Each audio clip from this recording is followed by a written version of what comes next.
ભાદરવા સુદ આઠમ એ ધરો આઠમ. આ દિવસે ધરોનું પૂજન કરવામાં આવે છે. આ વ્રત સ્ત્રીઓ પોતાના સંતાનોની લાંબી આયુષ્ય માટે કરતી હોય છે. તો આવો જાણીએ ધરો આઠમની વાર્તા. એક નાનકડું ગામ હતું.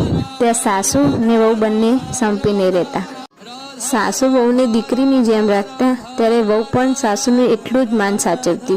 આમ બંને સંપીને રહેતા. ને એક દિવસ ભાદરવા સુદ આઠમનો દિવસ આવ્યો અને આ વહુ ધરો આઠમનું વ્રત કરતી હતી. એટલે ખેતરમાં ઘાસ વઢાય નહીં, પણ સાસુએ કહ્યું, ચલો વહુ બેટા, 2 દાંતેણા લઈ લો, આપણે ઢોર માટે ઘાસ વાટીને આવીએ. ત્યારે વહુએ કહ્યું, માં આજે હું નહીં આવું, આજે મારે વ્રત છે. ત્યારે સાસુ બોલી, વ્રતને એવું કંઈ ના હોય, ઘાસ વાટવા તો જવું પડે. આ આંગણે બાંધેલા પશુઓને ઘાસચારો તો નાખવો પડે ને. ચાલો વહુ, ચાલો હવે દાંતેણા લો, આપણે ખેતરમાં જઈએ.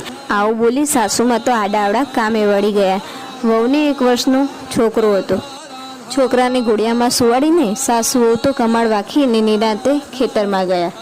ત્યારે વહુને મનમાં અચંપો થાય છે કે આજે મારી ધરો આઠમનું વ્રત છે અને મારે આ ખડ વાઢવો પડે છે. તેથી વહુ ધ્યાનથી ધડો ના વઢાઈ જાય એવી રીતે શાંતિથી ખડ વાઢે છે. ખંડની 2 પાળીઓ થઈ પછી સાસુ બોલી, વહુ બેટા, આટલું તો બહુ થઈ ગયું, હવે આપણે ઘરે જઈએ. માથે ભારા લઈ, હાથમાં દાંતેણા લઈ સાસુ વહુ તો ઘરે જવા નીકળ્યા. રસ્તે અડધે પહોંચ્યા અને પાડોશી દોડતા આવ્યા કે માજી, તમારા ઘરમાં આગ લાગી છે. વહુ કહે, અરે ઘર વચ્ચે મારા બાળકનું ઘોડિયું, અરે ધરોમાં દયા કરજો, મેં સાચા હૃદયથી તમારું વ્રત કર્યું હોય તો માં રક્ષા કરજો. વહુ ઘરે પહોંચી ત્યારે આગ તો ઠરી ગઈ હતી, પણ ઘરનો બધો સામાન બળીને રાખ થઈ ગયો હતો. પરંતુ ઘોડિયાની ફરતે ધરો વીંટળાઈ ગઈ હતી અને ઘોડિયાની અંદર છોકરો નિરાંતે સૂતો હતો. આ જોઈને સાસુ બોલી, અરે વહુ, આ શું કહેવાય? આ ઘોડિયાની ફરતે લીલી ધરો કેમ વીંટાઈ છે? વહુ બોલી, માં, હું કેટલાય વર્ષથી આ વ્રત કરું છું. આજે આ વ્રત મને ફળ્યું છે. આ લીલી ધરોએ મારા દીકરાની જીવ બચાવ્યો છે.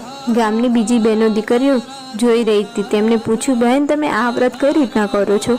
ત્યારે ભલી ભોળી વહુએ વ્રતનો મહિમા કીધો, તેની વિધિ કીધી. ત્યારથી સાસુને પણ સમજાય ગયું કે આ વ્રત કરવાથી મારા દીકરાનો જીવ બચ્યો છે. ત્યારથી ગામની બધી બહેનો દીકરીઓએ આ વ્રત કરવાનું ચાલુ કરી દીધું. હે ધરોમાં, જેવા તમે આ વહુને ફળ્યા છો, એવી ધરો આઠમનું વ્રત કરનાર દરેક દીકરીઓને ફળજો.